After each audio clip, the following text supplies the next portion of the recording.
Bandera, Texas, deep in the heart of Bandera County, is known as the cowboy capital of the world. This designation comes from when Bandera became a staging area for the last great cattle drives of the late 1800s. Located on the beautiful Medina River, the land is lush, the wildflowers bloom readily, and real honest-to-goodness cowboys roam the streets. A blending of cultures incorporates a unique ambience in Bandera that you just can't find anywhere else in Texas. So saddle up and mosey on over to Bandera. It's a must-stop on your drive across Texas. Drive across Texas. Hey folks, welcome to Drive Across Texas. I'm your host, Pat Waters. Today we're in Bandera, Texas, the cowboy capital of the world.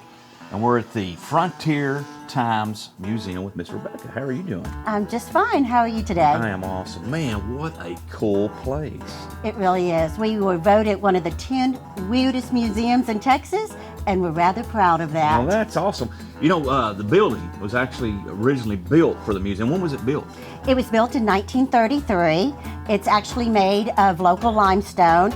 In this room, most of the walls were made from a fence that had fallen on a local ranch.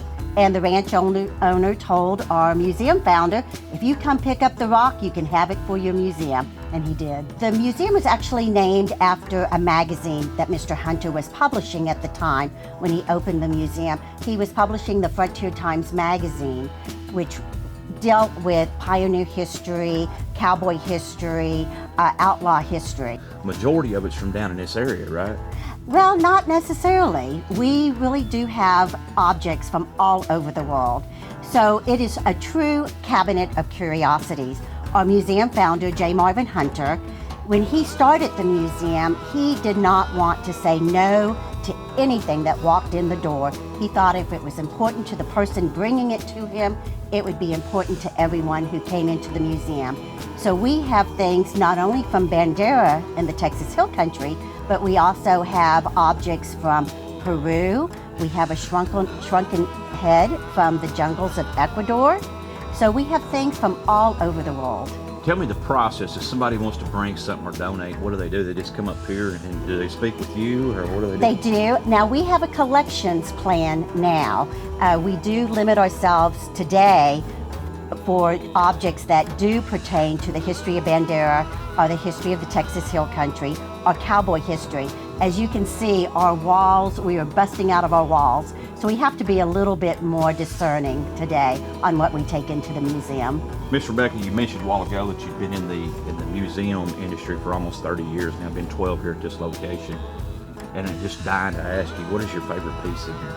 Well, keeping in mind that this museum is a true cabinet of curiosity and we are a roadside attraction, my favorite piece is actually a mummified skull. It was found by a woman who lives at Medina Lake. She found it in her attic. She was afraid her children would throw it away, so she had a custom glass box made for it. But she was still afraid the children would throw it away, so she donated it to the museum so it would be safe for eternity. You're ever down in the cowboy capital of the world in Bandera, Texas, be sure to stop by the Frontier Times Museum. There you go. I appreciate it. Y'all remember now? You. Ladies coming from Texas. Adios.